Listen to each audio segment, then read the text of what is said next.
yang mengalami proses kriminalisasi pidana, dan kalau tidak segera ditangani, tidak turun tangan Jaksa Agung, mungkin sudah ditahan.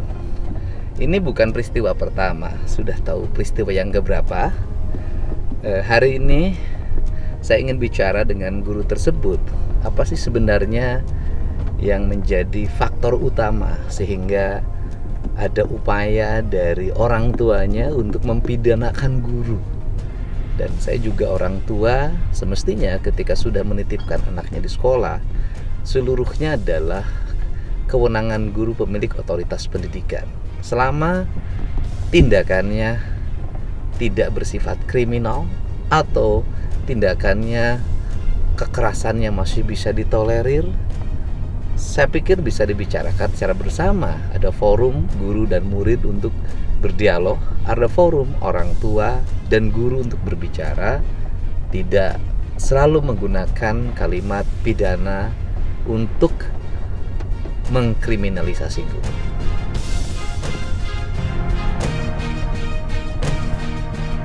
Ya, halo. Halo. Iya Pak, halo. Ya, sudah bertemu dengan bu gurunya? Sudah Pak. Ya, mari saya mau ngomong. Ya. Ya ini Pak. Assalamualaikum Bapak. Salam Ibu Guru, apa kabar? Alhamdulillah baik Pak. Sehat. Ibu Guru nama lengkapnya siapa? Triwulan Sari Pak. Oh, emang sudah triwulan keberapa? Belum turun honornya? Lulusan mana Bu Guru? Saya lulusan UIN Sultan Taha Saifuddin Jambi Pak. Oh, UIN ya. Tahun berapa lulusnya? Lulusnya tahun 2014. 2014, berarti sekarang sudah 11 tahun ya? Iya. Sudah 2025. Sudah jadi ASN? Alhamdulillah belum Pak. Oh, belum. P3K? P3K juga belum. Oh, belum. Saya masih honor. Oh, statusnya honorer. Berapa sih honor di sana? Honornya 400.000 sebulan Pak. 400.000 per bulan Iya. ya. Sarjana apa di UIN-nya? Di UIN-nya fisika saya Pak. Orang fisika. Iya Pak, alhamdulillah. Sudah punya anak? Alhamdulillah sudah 2 Pak. Udah 2. Anak-anaknya sehat? Alhamdulillah sehat. Suaminya sehat? Alhamdulillah suami sehat, cuman posisinya sekarang di dalam sel Pak. Kenapa suaminya? Suaminya lagi berkasus dengan PT Pak. Berkasus dengan VT? Hah? Dia kerja di mana? Suami saya alhamdulillah kepala desa. Jadi Oh, kepala desa. Di desa apa? desa Pematang Raman Pak. Pematang Raman, Kecamatan Kumpe, Kabupaten Muaro Jambi. Oh, Provinsi Jambi ya. Kasusnya apa sih kalau saya boleh tahu? Kenapa Pak? Kasusnya apa kalau saya boleh tahu? Ini kalau yang kasus suami itu dituduh mencuri Pak. Oh, dituduh mencuri. Terbukti mencuri enggak? Enggak. Karena Oh, ini enggak ditahan sih. nggak tahu Pak, karena ini kan permasalahannya dengan PT waktu itu. Awal permasalahannya itu di tahun 2023. Jadi mereka udah sempet juga musyawarah di Timdu, sudah sempet juga di Disbun, tapi permasalahannya nggak selesai. Akhirnya pihak PT melaporkan ke Polda. Tuduhannya pencurian. Iya, sudah itu masyarakat kami ada yang sempet di penjara juga 3 orang. Oh, sawit ya? Iya sawit Pak. Oh, jadi suaminya sebagai kepala desa plus masyarakat ada 3 orang dituduh melakukan pencurian sawit. Iya betul. Oh, berapa ton yang jadi tuduhan pencuriannya? 16 kurang lebih 16 ton Pak. 16 ton. Barang buktinya ada? Barang buktinya itu saya kurang paham juga Pak. Maksudnya kurang paham. Kurang paham seperti apa jelasnya. Kalau misalnya Bapak ingin jelasnya, ini di sini ada orang tua suami juga. Orang tua suami, ya. Sudah ada pengacaranya yang mendampingi? Iya, alhamdulillah ada juga teman saya. Kalau memang Bapak ingin bicara lebih jelas, soalnya saya kurang paham juga, Pak.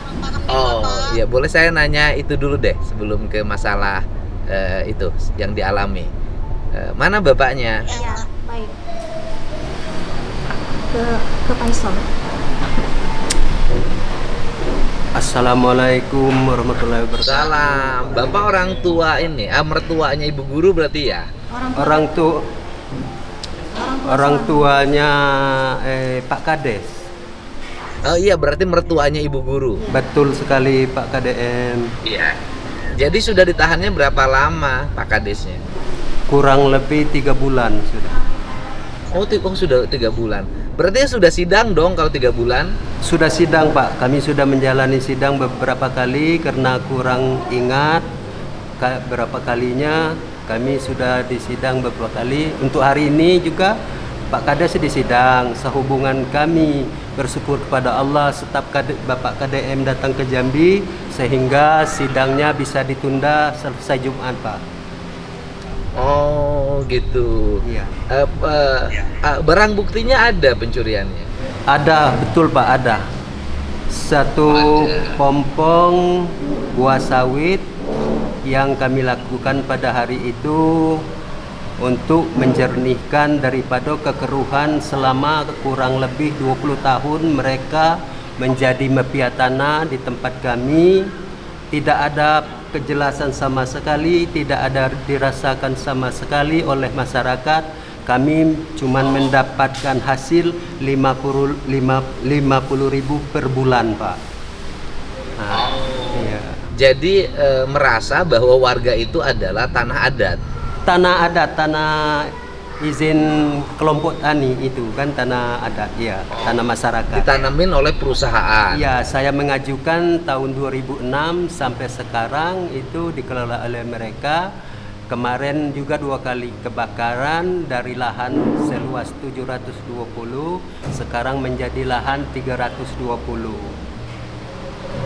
Ya. Jadi Pak Kades ini mengambil sawit bersama warga itu karena merasa bahwa tanahnya adalah tanah adat warga. Iya, betul sekali Pak KDM.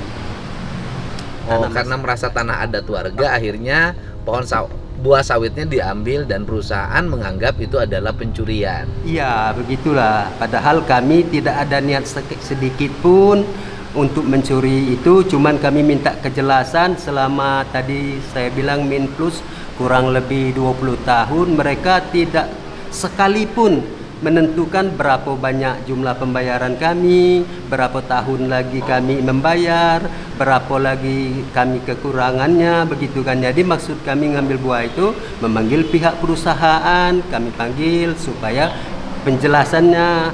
Namun kami dilaporkan ke Polda dituduh maling. Itu Pak.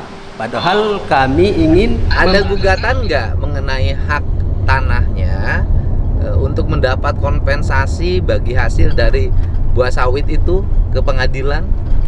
Kalau kami ke pengadilan tidak ada, belum Pak, karena kami belum sempat memanggil pihak perusahaan, mereka tidak mau datang. Cuman beliau itu tadi melaporkan kami gitu. Maksud kami itulah. Ya, artinya gini Pak, dari sisi hukum kan Bapak bisa melakukan gugatan perdata dulu atau gugatan pidana karena tanah Bapak merasa diserobot. Iya, dia jadi mafia tanah, tapi kami kan orang awam Pak, belum ada dapat informasi semacam itu kan, belum ada dikasih arahan oleh pejabat-pejabat begitu kan. Nah, jadi sehingga kami tidak berani berbuat, takut salah gitu Pak kan. Iya. Nah kemudian kalau bahwa itu merupakan tanah adat warga memiliki bukti apa? Sekarang ini kami sebagai bukti itu sporadik. Kemudian bahan yang kuatnya saya waktu itu saya akan mencabut izinnya dengan Bapak Bupati. Baru bisa tanah itu dikelola kan gitu, dikeluarkan izin oleh Bupati. Itu hak kami, bahan yang kami pegang sekarang. Nanti saya kirim, saya fotokopi nanti. Saya jilid, nanti Bapak bisa memegangnya gitu. Iya. Ya dari sisi Bapak sudah punya pengacara untuk menangani warga masalah sengketa lahannya? Kalau pengacara ada, tapi kalau untuk masyarakat ke bawah itu belum ada, karena di sisi pengacaranya tidak ada memberikan arahan belum. Kemudian kami pengacara cuman untuk kasus datuk yang dipenjarakan itu saja kan. Iya. Kan untuk ini sebagai bentuk melawan tuduhan pencurian itu adalah melakukan gugatan perdata atau melakukan pidana dengan tuduhan melakukan penyerobotan terhadap tanah adat. Nah, itu caranya. Cara hukumnya begitu. Nanti kalau secara hukum bisa dibuktikan bahwa itu tanah adat dan kemudian perusahaan gitu kan melakukan terindikasi melakukan penyerobotan lahan, sebenarnya bisa menjadi dasar pembebasan dalam pandangan saya. Begini Pak, kalau penyerobotan lahan mungkin tidak ada Pak. Cuman pengajuan saya itu ya untuk kerjasamanya saya yang mengajukan dengan PT Bara Eka Prima tersebut dari tahun 2006. Kami sepakat untuk berbagi hasil gitu kan. Nah, jadi namun mereka jadi mafia tanah di tempat kami bukan bagi hasil. Bagi kami tidak dapat hasil gitu Pak. Sedangkan mereka miliaran, sedangkan kami cuma dapat 50.000 per bulan. Jadi saya pikir mana cukup untuk anak yatim, orang janda, orang tidak mampu, orang sakit, apalagi masyarakat yang sehat kan. Nah itu Pak, itulah yang maunya kami itu ngambil buah itu bukan kami maling, nak tahu kejelasannya berapa jumlah. Oh itu perjanjian bagi hasil itu, saya mohon maaf, perjanjian bagi hasil itu dengan perusahaan dasarnya apa? Dasarnya kemarin itu ya kesepakatan antara pengaju dengan pihak perusahaan itu 70-30 waktu itu. 70 kami ya, maksudnya yang menjadi dasar pengajuan bagi hasil itu hak kepemilikan tanah. Perusahaan lah yang menentukan kemarin Pak. Kalau kami maunya kan 50-50 atau 70 kami atau 30 mereka. Namun mereka menetapkan 70 dia 30 kami. Tapi 30 nian itu nian Pak, kami tidak ada merasa nian dapat hasil kami dari tanah nenek moyang kami untuk anak cucunya ini.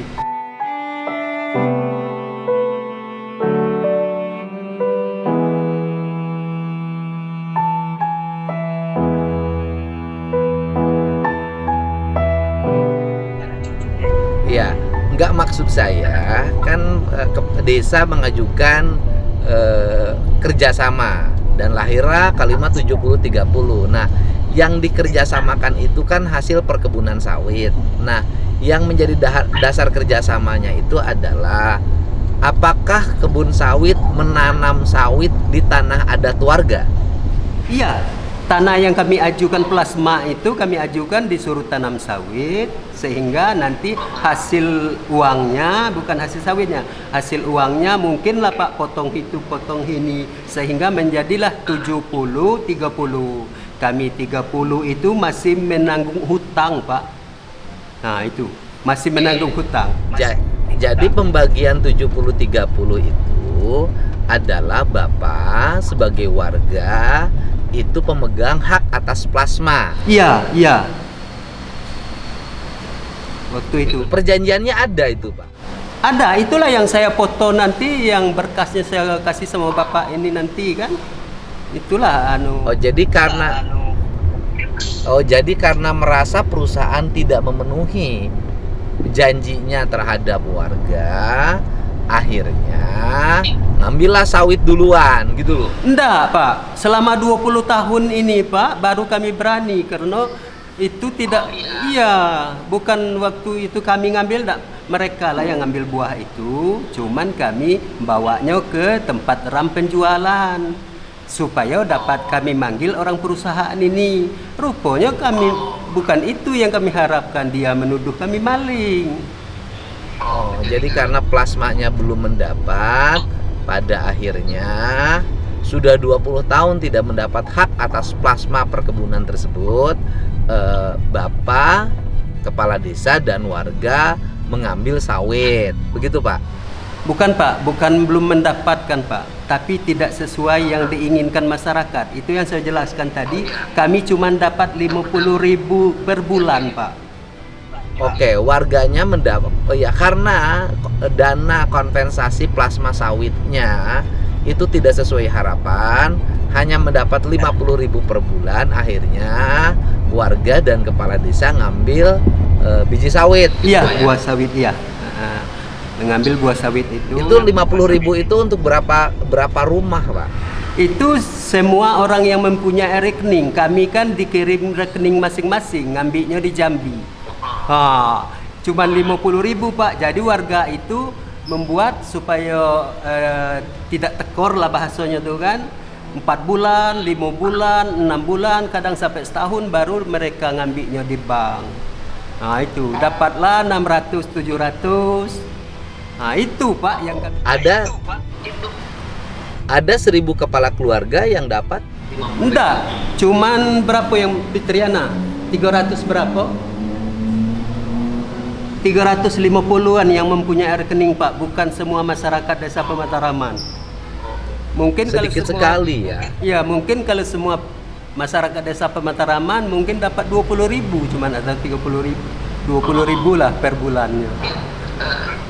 Itu luas areal sawit yang merupakan areal yang harus mendapat hak plasma terhadap masyarakat berapa ratus hektar? 700 min plus 720 Pak. Itu kan sudah dihilangkan mereka. Sekarang kami temukan ada kebun individu, kebun pribadi di dalam kebun itu Pak. Itu yang sangat lucunya. Jadi diambilnya dulu sekian tonnya buah untuk kebun pribadi dia, barulah dipotong itu potong ini bagi 70-30 itu Pak. Jadi selama 20 tahun ini kami ini dikelabui dihianati bukan satu jalan Be. Kebun pribadi mereka ada di dalam itu Pak, sudah ditemukan. Tapi luasnya saya Di tidak dalam tahu. kawasan perkebunan sawit itu. Iya, yang seluas 720, sekarang 320 juga ada perkebunan mereka, kebun pribadinya. Iya. Sekarang di pengadilannya sidangnya sudah apa? Sudah sampai tuntutan? Itu saya belum tahu Pak, karena sidang hari ini tadi saya jelaskan sidang yang entah berapa kali ya, 5 kali atau 6 kalinya. Namun sidang hari ini sidang apa? Sidang pidana hari ini yang mungkin sesudah Jumat nanti Pak. Oh, sudah Jumat ya. Baik. Nah, saya mau bicara dengan ibu gurunya. Siapa ini orangnya di samping saya? Baik, terima kasih. Ya, Pak. Ya, terima kasih kembali Pak. Iya. Jadi ibu ini lagi mengalami derita yang luar biasa ya. Suami kena pidana. Ibu menghadapi tuntutan, tapi kan yang kasus ibu udah selesai kan? Alhamdulillah sudah selesai Pak. Iya, Pak JA juga udah bicara kan? Iya, alhamdulillah sudah selesai. Sepulang saya dari Jakarta kemarin, langsung diminta untuk ke Polres dan dilakukannya restoratif justice. Seperti itu. Oke, jadi akhirnya selesai.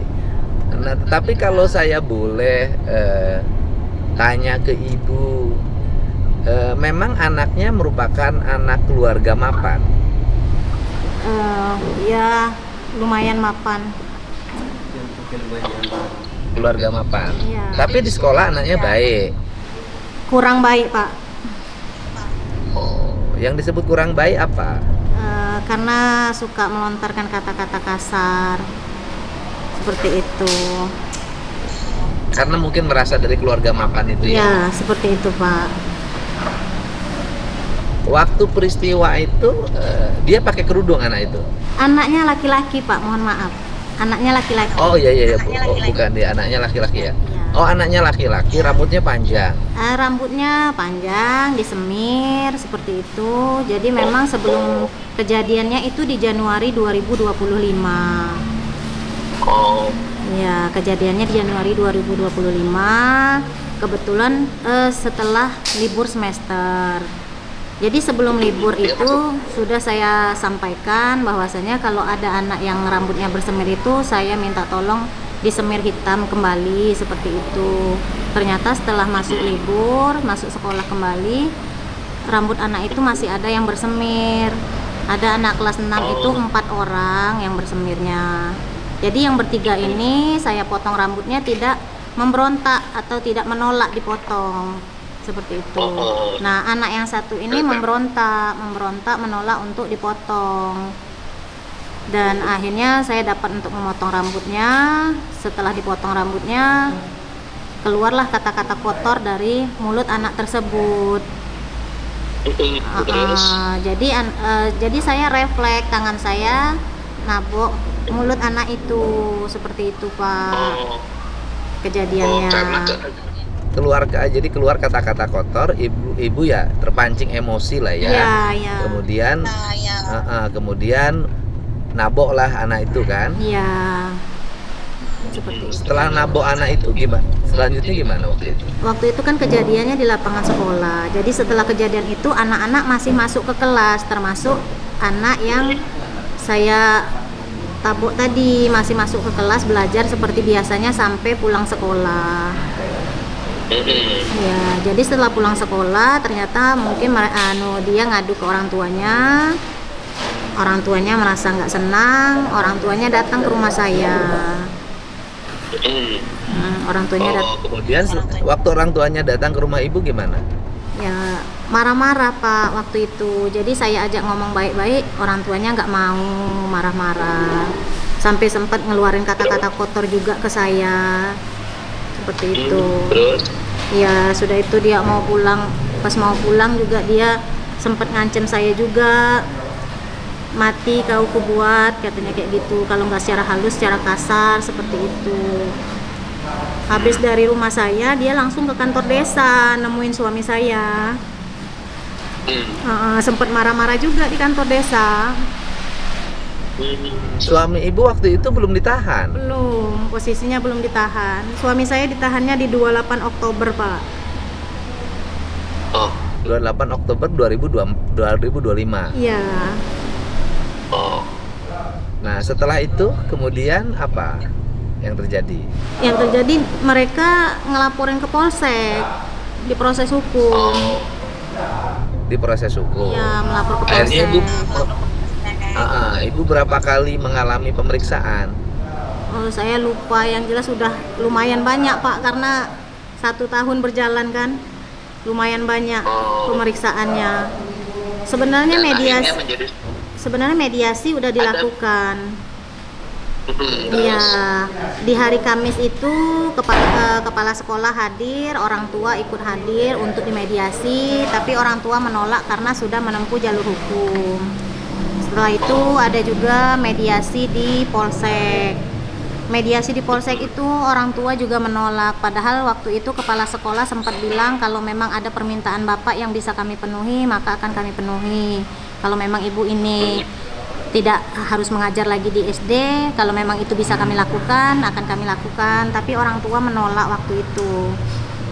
Sampai orang tua bilang kalau memang ada jalur yang tidak melibatkan dinas pendidikan, saya tempuh jalur itu, seperti itu Pak. Sampailah berlanjut.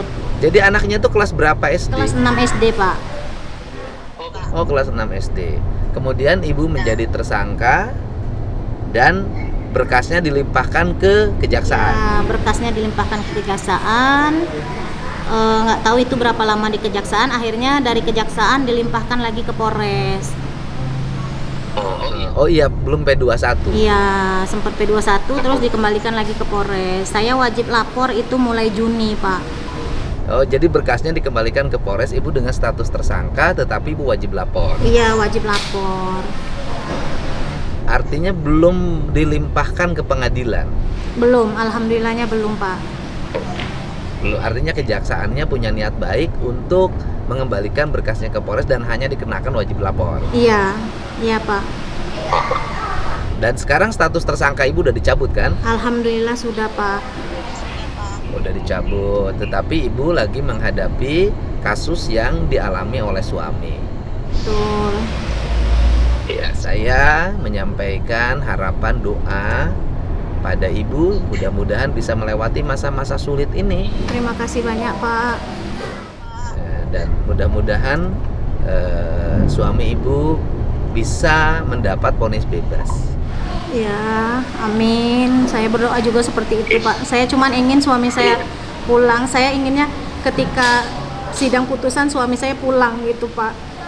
Oh iya, ya mudah-mudahan vonisnya bebas atau mendapat vonis yang ringan sesuai dengan apa yang dilakukan. Kalau bersalah, ya bersalah. Kalau tidak bersalah, ya tidak. Iya, Pak. Boleh kalau saya nitip buat ibu karena ibu lagi berat hidupnya. Iya, boleh, Pak. Saya nitip 25 juta nanti ya. Saya minta nomor rekening ibu. Ya. Alhamdulillah, terima kasih banyak, Pak. Ya, semoga ibu sehat dan bisa melewati masa-masa sulit ini. Terima kasih banyak, Pak. Ya, nanti titipin nomor rekeningnya ke staf saya yang di situ. Iya, terima kasih banyak, Pak. Terima kasih Bu, salam untuk semuanya. Sehat selalu. Tur nuhun Bu ya. Assalamualaikum Bu. Waalaikumsalam. Terima kasih banyak, Pak. Sama-sama.